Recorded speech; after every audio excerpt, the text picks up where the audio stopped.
Hi, my name is Ashleigh, and this video is about the intersection of rhetoric and psychology, the art and science of persuasion.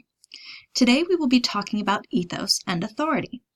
Now, there are a lot of very important concepts that are central to the study of rhetoric, and one of these is ethos. Ethos is a complicated idea, but very simply put, in rhetoric, ethos is the idea that a person's character has persuasive uses.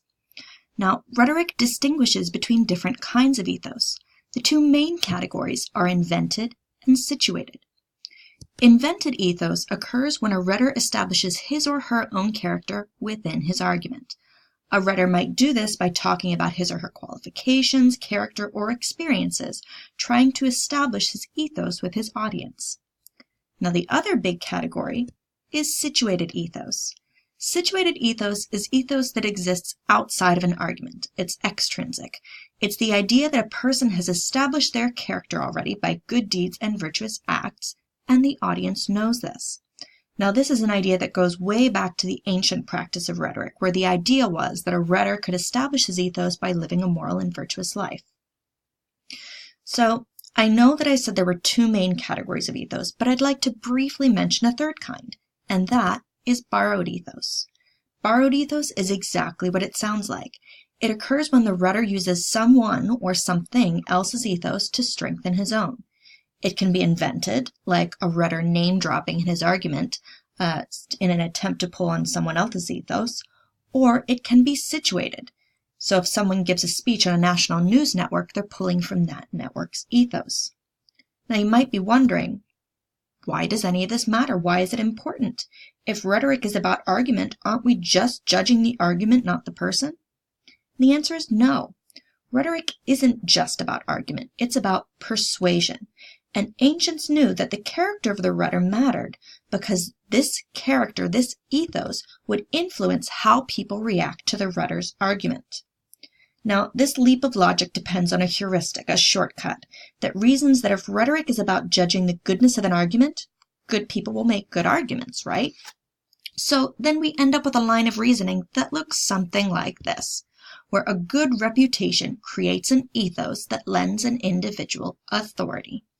Now you might be saying, hang on a second, ethos is not the same thing as authority. And strictly speaking, you'd be right, but bear with me here. We are more likely to believe a rhetor with an established ethos because we perceive him or her to have authority on judging the goodness of an argument, and it is this sense of authority that has influence. Now, authority is something that's discussed in rhetoric, as appeals to authority themselves can also be persuasive. If this is something you're interested in, I'd look more closely at extrinsic proofs. Appeals to authority are considered extrinsic proofs. But back to my point. We are more likely to believe people with ethos, people we perceive to be authorities. So why does this work? Why is it persuasive? To answer this question, I'm going to have to ask you a question about authority. How persuasive is perceived authority? To answer this, we're going to turn to a very famous psychological study done by Stanley Milgram. Now, Stanley Milgram is most famous for his 1963 behavioral study of obedience. In this study, participants, the subjects of the study, administered a series of increasingly intense elect shocks to a victim.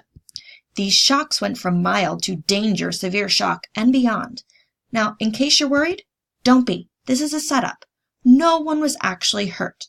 The person supposedly receiving the shocks, the victim, was a Confederate, providing predetermined feedback in response to the shocks. However, and here's the important thing, the participant, the subject of the study, doesn't know this.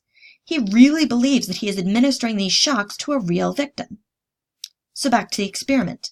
Participants were ordered by a man in a lab coat to administer increasingly intense shocks to a supposed victim. Why?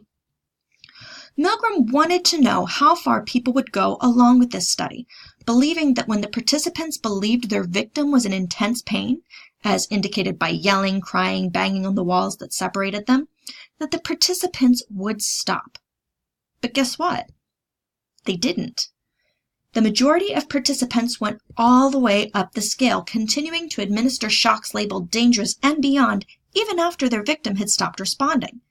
Now, the obvious question is why? Why would people keep participating even if they believed they were seriously hurting someone? Milgram's conclusion was authority. But what is interesting for students of rhetoric is how he defines authority. He lists several things. He says this study was conducted at Yale University. Yes, that Yale University. In top-of-the-line lab facilities with a professional-looking man and a lab coat giving instructions. And Milgram argues that this gives the study a weight of scientific authority. And he notes that people have a tendency to obey those whom they perceive to be legitimate authorities. So let's go back and reevaluate this slide. It's true that ethos is not strictly the same thing as authority, but in this instance, what Milgram is talking about is situated ethos. When he talks about doing this experiment at an Ivy League school and having fancy scientific facilities and having someone who looked like a scientist giving instructions, he talks about it as authority, where someone is influencing others using the weight of reputation. But students of rhetoric, that's you, know this as ethos.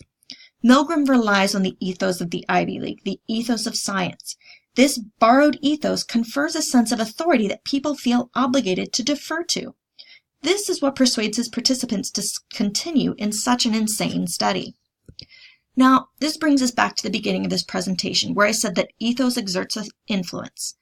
And the question, why? Why is ethos effective? And the short answer is authority.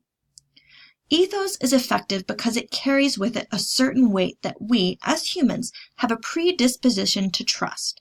It is this weight, this authority, that makes it so persuasive. And that is the art and science of ethos.